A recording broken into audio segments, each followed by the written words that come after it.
बिस्मिल्लाहिर्रहमानिर्रहीम। Dear students, इस lecture के अंदर हम डिस्कस करेंगे कि जो टाइप्स हैं ट्रांसफार्मर के वो दो हैं। एक हमारे पास स्टेप अप है, दूसरा हमारे पास स्टेप डाउन ट्रांसफार्मर है। अब इस लेक्चर के अंदर हम ये चीज डिस्कस करेंगे कि स्टेप डाउन क्या है, स्टेप अप क्या है, इनके अंदर क्या होता है। क्योंकि यहाँ पर इसके अंदर से काफी एमसीक्यूज एमडीकेट के अंदर और मुख्तलिफ एग्जाम्स के अंदर आते हैं कि कौन से के अंदर नंबर ऑफ टर्न्स ज्यादा होते हैं, किसके अंदर कम होते हैं, किसके अंदर वोल्टेज ज्यादा होता है, किसके अंदर वोल्टेज कम होता है, या किसके अंदर करंट ज्यादा है या किसके अंदर करंट कम है। ये सब चीजें, ये सब एमसीक्यूज आप इस लेक्चर के अंदर आराम से समझ लेंगे। अब ये सारी चीजें समझने के लिए, ये आपको इतना बोर्ड भरा हुआ दिख रहा है, सिर्फ इन चीजों को लिखने के लिए आप ये दो फिगर समझेंगे। फिर इन दो फिगर्स को समझने के बाद आप ये सारी डेफिनेशन जो यहाँ पर लिखी हुई हैं, बगैर किसी मसले के आप खुद लिख लेंगे। कोई लिखने की फिर याद करने की अलग से जरूरत आपको नहीं पड़ेगी। तो सबसे पहले हम अब स्टार्ट करते हैं कि हमारे पास ये जो स्टेप अप ट्रांसफार्मर है और ये जो स्टेप डाउन ट्रांसफार्मर है, इनकी जो ओरिजिनल, जो उनकी कंस्ट्रक्शन में क्या डिफरेंस है। स्टेप अप ट्रांसफार्मर की फिगर को आप ध्यान से समझें, बाकी ये सारी चीजें आप आराम से खुद ही जो है वो समझ लेंगे।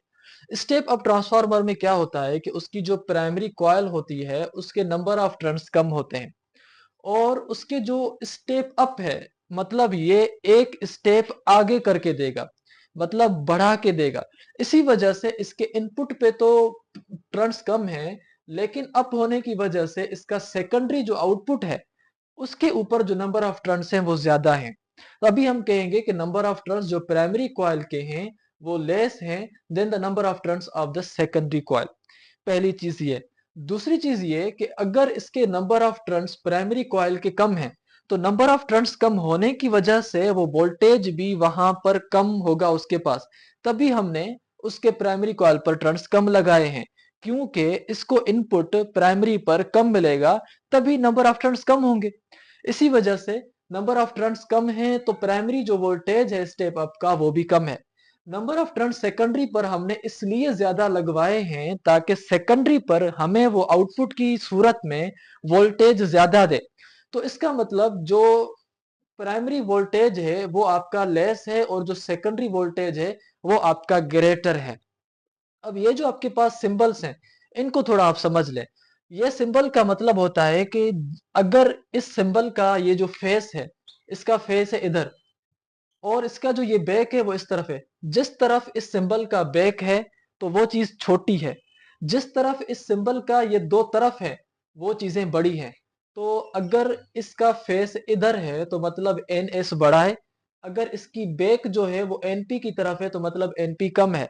तो आप कहेंगे कि NP less than N S या N S greater than NP. आप इस सिंबल को दोनों तरफों से पढ़ सकते हैं। इन द सेम वे यहाँ पर जो प्राइमरी वोल्टेज है वो लेस है, क्योंकि इसकी तरफ ये इसकी बैक है। तो primary voltage is less then secondary voltage, या अगर इधर से उल्टा पढ़े तो आप कहेंगे वोल्टेज सेकेंडरी वाला ग्रेटर है देन द प्राइमरी वोल्टेज। अब ये सिंबल्स इंतहाई आसान है। अब ये सेम चीजें हम यहाँ पर लिखेंगे, बस कोई अलग सी चीज नहीं है। यहाँ पर हमने कहा कि भाई नंबर ऑफ टर्न्स प्राइमरी के लेस है, नंबर ऑफ टर्न्स सेकेंडरी के ग्रेटर है, तो हमने लिखा number of turns of primary coil are less than the number of turns of the secondary coil. Simple. दूसरी चीज हमने कही कि भाई जो वोल्टेज है इनपुट प्राइमरी कॉइल पर वो लेस है, और जो इनपुट वोल्टेज है आपका, आउटपुट वोल्टेज है सॉरी, सेकेंडरी कॉइल पर वो ग्रेटर है। तो हमने यहाँ पर ये सेम चीज लिखी कि input voltage at primary coil is less and output voltage as secondary coil is more. तो मतलब जो वोल्टेज आपका सेकेंडरी कॉइल पर है वो ग्रेटर है than the voltage at primary coil. Greater क्यों है? क्योंकि इसकी जो सिंबल है वो सेकेंडरी कॉइल की तरफ उसका मुंह है। तो हम कहेंगे voltage secondary greater than voltage primary. इसी चीज को अगर आप उल्टा लिखना चाहें तो आप ऐसे भी लिख सकते हैं, वोल्टेज जो प्राइमरी का है वो लेस है देन द वोल्टेज सेकेंडरी। जाहिर सी बात है, अगर सेकेंडरी का वोल्टेज बड़ा है तो प्राइमरी का कम होगा। उसके बाद तीसरी चीज, जब भी या जिस भी स्टेज पर जो वोल्टेज है वो आपका अगर ग्रेटर होगा तो वहां पर करंट कम होगा। ये चीज आप याद रखें। अगर यहां पर वोल्टेज कम है तो मतलब यहां पर करंट ज्यादा होगा, अगर यहां पर वोल्टेज ज्यादा है तो यहां पर करंट कम होगा। इन द सेम वे आप कहेंगे कि अगर वोल्टेज आपका सेकेंडरी पर ग्रेटर है तो आप कहेंगे कि current at secondary coil is less. तो हमने लिखा current at output or secondary coil is less और रिड्यूस्ड और decrease and more and less than input. अब अगर आपका रिड्यूस्ड है तो वो आपका जो है वो क्या होगा, लेस देन होगा किससे, इनपुट या प्राइमरी कॉइल से। इनपुट या प्राइमरी कॉइल पर करंट ज्यादा है और सेकेंडरी पर करंट जो है वो कम है, इसलिए आपने लिखा कि सेकेंडरी पर जो करंट है वो लेस देन है प्राइमरी के ऊपर जो करंट है। या आप इसको ऐसे भी लिख सकें कि भाई जो प्राइमरी का करंट है वो ग्रेटर है जो सेकेंडरी का करंट है। तो ये चीजें आप उल्टी फुल्टी लिख सकते हैं जैसे आपको जो है वो समझ आए। उसके बाद यहां पर दूसरी चीज है कि पावर जो होगा वो जैसा पावर आपका प्राइमरी कॉइल पर था वैसा ही पावर सेकेंडरी कॉइल पर होगा, यानी power at primary coil is equal to power at secondary coil. कोई भी या किसी भी किस्म का ट्रांसफार्मर हो वो पावर के ऊपर कोई समझौता नहीं करता, पावर जो इसका प्राइमरी पर होता है वही पावर वो सेकेंडरी पर देता है। अगर वो पावर को कम करता फिर तो आप कहते हैं कि भाई वो हमारा बिल आप इसलिए ज्यादा आया है या बिल इसलिए कम आया है क्योंकि ट्रांसफार्मर के पास बिजली ज्यादा थी हमें उसने कम दी है। तो पावर उसने आपके पास इक्वली ट्रांसफर किया है, तो यहां से आपके जो है वो मीटर इस्तेमाल होते हैं। आप ऐसे कह सकते थे कि सर इसने तो हमें वोल्टेज कम करके दिया है तो मतलब फिर हमें ये बिजली वाले बिल क्यों मांग रहे हैं। वोल्टेज भले उसने कम करके दिया है, बदले में उसने फिर करंट भी तो ज्यादा किया है ना। ओवरऑल इसने जो पावर रखा है वो सेम रखा था। उसके बाद ये चीज आपके पास हो गई। और इस स्टेप अप ट्रांसफार्मर के जो यूजेस हैं ये आपका इस्तेमाल होता है पावर ट्रांसमिशन में, या जब आप बड़े डिस्टेंस तक जो है वो पावर को भेजना चाहें तो वहां पर जो ट्रांसफार्मर लगाने होते हैं वो ट्रांसफार्मर आपने स्टेप अप लगाने होते हैं।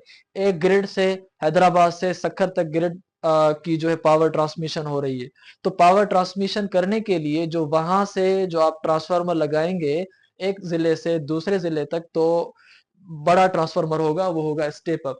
तो इसी वजह से लॉन्ग डिस्टेंस पावर ट्रांसमिशन के लिए हम स्टेप अप ट्रांसफार्मर इस्तेमाल करते हैं। ग्रिड स्टेशन में ये इस्तेमाल होता है। या पावर जनरेशन प्लांट जो होते हैं आपके पास विंड पावर हो, उनके अंदर जो पावर थोड़ा जनरेट होता है आपने वो ग्रिड स्टेशन तक पहुंचाना है, इसी वजह से वो क्या करते हैं स्टेप अप करके वोल्टेज को ग्रिड तक पहुंचाते हैं ताकि पावर पूरा का पूरा उस ग्रिड तक पहुंचे जो पावर हमें विंड पावर से मिला है। उसके बाद हमारे पास है स्टेप डाउन ट्रांसफार्मर। अब जैसे कि लफ्जों से वाज़ेह है कि स्टेप डाउन ट्रांसफार्मर ऐसा होगा जो स्टेप डाउन करके देगा, एक स्टेप हमें कम करके देगा। अब ये क्या क्या कम करके देगा वो हम यहाँ पर समझ रहे हैं। देखिए हमारे पास है प्राइमरी कॉइल, यहाँ पर जो नंबर ऑफ टर्न्स हैं वो ज्यादा है। यहाँ पर है जो सेकेंडरी कॉइल, इसके पास जो नंबर ऑफ टर्न्स हैं वो कम है। यहाँ पर नंबर ऑफ टर्न्स प्राइमरी के इसलिए ज्यादा है क्योंकि वोल्टेज प्राइमरी पर ज्यादा आएगा। नंबर ऑफ टर्न्स सेकेंडरी में इसलिए कम है क्योंकि हमें आउटपुट पर वोल्टेज कम चाहिए। इसलिए ये स्टेप अप ट्रांसफार्मर यहां से ज्यादा वोल्टेज लेगा और उसको वोल्टेज कम करके देगा। इसीलिए हम इसका नाम दे रहे हैं स्टेप डाउन वोल्टेज, यानी वोल्टेज को डाउन करके देगा, वोल्टेज को कम करके देगा। अब अगर उसने वोल्टेज को कम किया है आउटपुट पर तो उसने जरूरी है कि करंट को आउटपुट पर बढ़ाया होगा। इसलिए हम यहां पर कह रहे हैं कि जो इनपुट पर अगर वोल्टेज हाई है तो करंट कम होगा, आउटपुट पर अगर वोल्टेज कम है तो यहां पर करंट ज्यादा होगा। अब ये चीजें जो आपने यहाँ पर समझी वो सब हमने यहाँ पर सिर्फ लिखी है, कोई भी यहाँ पर कोई एक्स्ट्रा चीज है नहीं। अब सबसे पहले आपने कहा कि भाई यहाँ पर जो नंबर ऑफ टर्न्स प्राइमरी के हैं वो ग्रेटर हैं, नंबर ऑफ टर्न्स जो सेकेंडरी के हैं वो लेस है, पहली चीज। दूसरी चीज यहाँ पर आपने पढ़ी कि जो वोल्टेज प्राइमरी का है वो ग्रेटर है than the voltage at secondary. तो आपने ये दो चीजें तो लिख ली। अब इनको आप सिर्फ डिस्क्रिप्टिवली यहाँ लिख रहे हैं कि number of turns of primary coil are less than number of turns of secondary coil. जो नंबर टर्न्स प्राइमरी कॉइल के हैं वो ज्यादा हैं और नंबर ऑफ टर्न्स जो सेकेंडरी के हैं वो कम है। दूसरी चीज जो इनपुट वोल्टेज है आपका प्राइमरी कॉइल पर वो हाई है और जो आउटपुट वोल्टेज है सेकेंडरी कॉइल पर वो लेस है। इसी वजह से आपने लिखा कि वोल्टेज प्राइमरी का ग्रेटर है वोल्टेज सेकेंडरी से, या जो वोल्टेज सेकेंडरी का है वो लेस है वोल्टेज प्राइमरी से। अब अगर मैं कहूं कि भाई आप की जो आपके पास जो बुक है वो मेरे बुक से बड़ा है, तो इसको हम ऐसे भी कह सकते हैं कि मेरा बुक छोटा है आपका बुक बड़ा है। तो दो चीजों से आप जो है उनको कर सकते हैं। इन द सेम वे हमने ये भी लिखा। अब यहाँ पर यह चीज है कि करंट जो आपका सेकेंडरी कॉइल का है वो इस सेकेंडरी कॉइल पर इंक्रीज्ड है, और जो आपका करंट प्राइमरी कॉइल पर है वो मोर है, यानी वो ज्यादा है, and more than the primary coil. तो सेकेंडरी कॉइल पर करंट ज्यादा है, प्राइमरी कॉइल पर करंट कम है। आपने लिखा कि आई एस यानी सेकेंडरी कॉइल का current greater than the primary coil current, या primary coil current is less than the secondary coil current, बात सेम है। उसके बाद हम ये लिख रहे हैं कि पावर जो यहां पर होगा प्राइमरी कॉइल पर वही पावर ट्रांसफर होगा सेकेंडरी कॉइल पर, क्योंकि P is equal to V I के हिसाब से ओवरऑल जो आपका पावर है वो रहेगा सेम। ये मैंने चीज लेक्चर इससे पहले वाले भी बताइए आपको। तो प्राइमरी कॉइल के पास जो पावर होगा वो बराबर होगा जो आपके पास सेकेंडरी कॉइल का पावर है, यानी पावर में कोई भी तब्दीली नहीं आएगी, चाहे स्टेप अप ट्रांसफार्मर हो या स्टेप डाउन ट्रांसफार्मर हो, पावर की जो ट्रांसमिशन है ट्रांसफार्मर वो बराबर करता है। बस इसको ट्रांसफर करने के लिए वो दो चीजों को आपस में कम नीचे करता है, वो है वोल्टेज और करंट। दूसरी चीज ये कि यहाँ पर ये जो इसकी एप्लीकेशन स्टेप डाउन ट्रांसफार्मर की, वो ये है कि ये आपका लोकल पावर ट्रांसमिशन में इस्तेमाल होता है। आपके पास जो बाहर घर के ट्रांसफार्मर लगा होता है वो 11,000 बिजली से आपके घर में 220 वोल्टेज करके देता है। तो मतलब उसने 11,000 वोल्टेज को 220 वोल्टेज करके दिया, यानी स्टेप डाउन करके दिया।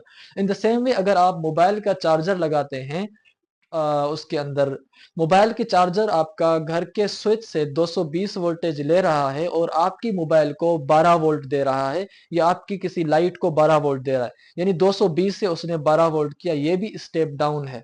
वो अलग बात है कि एसी से उसने डीसी भी किया है, मगर साथ साथ में उसने वोल्टेज को भी स्टेप डाउन किया है। अब उसके साथ आप ये भी चीज पढ़ें कि जो फ्रीक्वेंसी भी होती है, जैसी फ्रीक्वेंसी आपकी सेकेंडरी कॉइल पर आती है वैसी ही फ्रीक्वेंसी प्राइमरी कॉइल में होती है, चाहे स्टेप डाउन हो चाहे स्टेप अप हो। आई होप कि आपको यहां तक जो चीजें हैं वो आसानी से और बिल्कुल अच्छे नमूने से समझ आई हैं। सिर्फ आप ये फिगर बनाए पेपर्स के अंदर, इन फिगर्स में से आप जो है डेफिनेशन निकालते जाएं बस। उसके बाद ये सारी चीजें आप खुद ही लिख लेंगे। तो उसके बाद अगर आपने अभी तक हमारे चैनल को सब्सक्राइब नहीं किया या अपने दोस्तों के साथ हमें रिकमेंड नहीं किया, तो आप सबसे रिक्वेस्ट है कि आप दूसरे दोस्तों के साथ हमें जरूर रिकमेंड करें। तो मिलेंगे नए वीडियो में, तब तक दीजिए इजाजत। अल्लाह हाफिज।